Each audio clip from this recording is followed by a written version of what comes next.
Welcome to My Hospice Experience, the podcast where compassion meets conversation. I'm your host, Denise Jaworski, joined by my co-host, Ashton.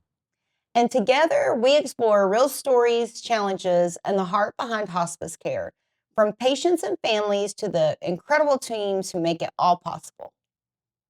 So, Cindy, you and I both have similar experiences because our fathers were both going through hospice about the same time. Yes. Yep. It was a journey, wasn't it? Yes, it was. It emotionally, spiritually, mentally, but we had an amazing hospice group. Yes, for sure. Yeah, my situation was a little different. My dad was in Tampa, Florida, and anytime that I spoke with him about, us taking care of him, he was very prideful. And it's like, oh, I'm going to stay in my home. I don't need this and I don't need that. And so that was a little tough for me because, living here in San Antonio, he's pretty far away. I can imagine to have to journey there and back, and to try to provide care from a distance. That must have been a very tough situation. It was. But even men in general, they're prideful. They're used to being the ones who provide care. My father lived here, and I had a similar experience. He just was wanting to dominate all the situation.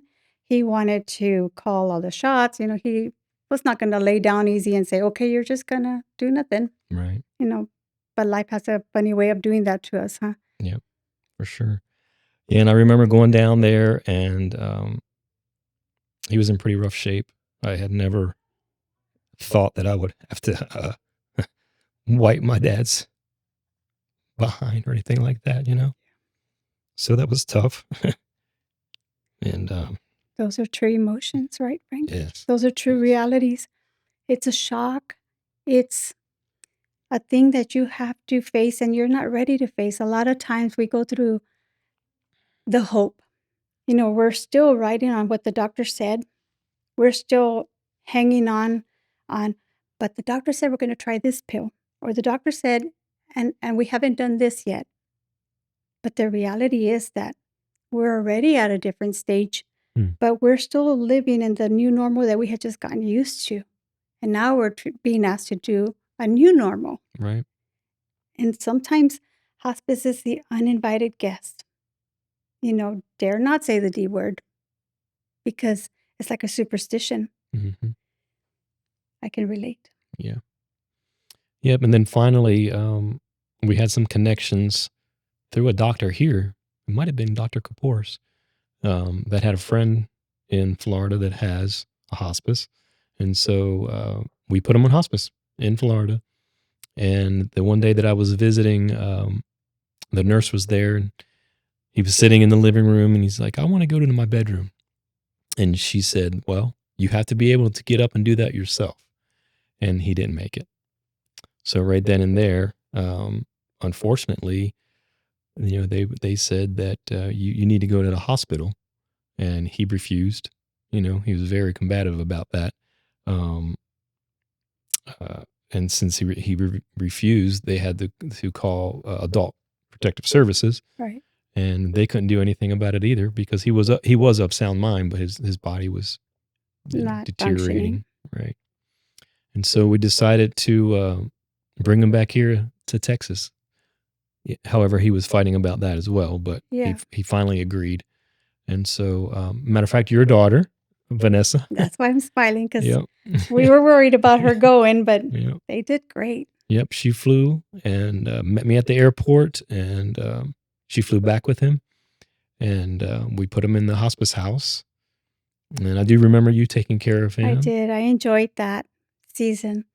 Your dad, we thought we were going to receive him with personality, because he was full of personality, your dad.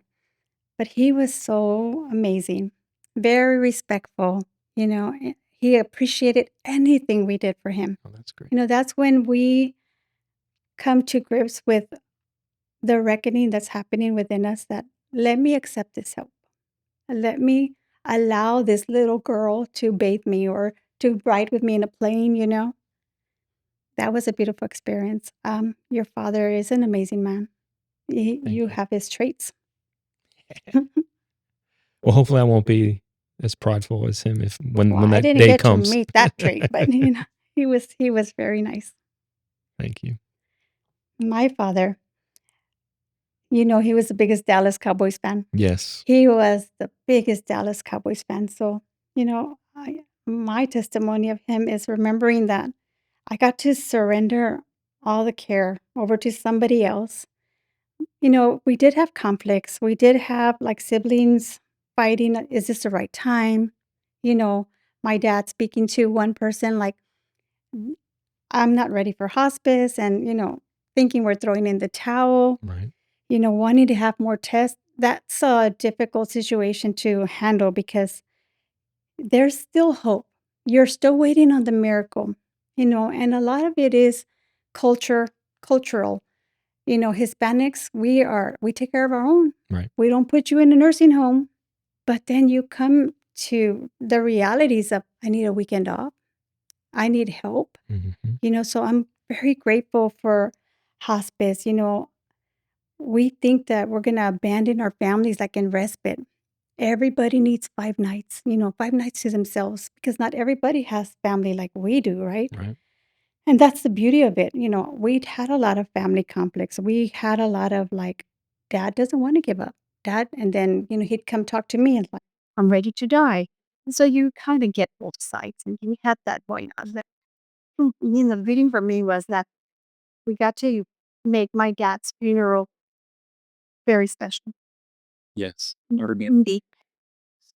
And that was special for me because I got to make that memory with my dad. I got to hear his wishes. I got to be at the bedside. He was able to go home when he passed away. He didn't have to be in a cold hospital with strangers, hearing machines go off. That was the best memory for me that he got to let in his room with the big old Dallas Cowboys helmet behind him. That was a great experience. Okay, I think we're done.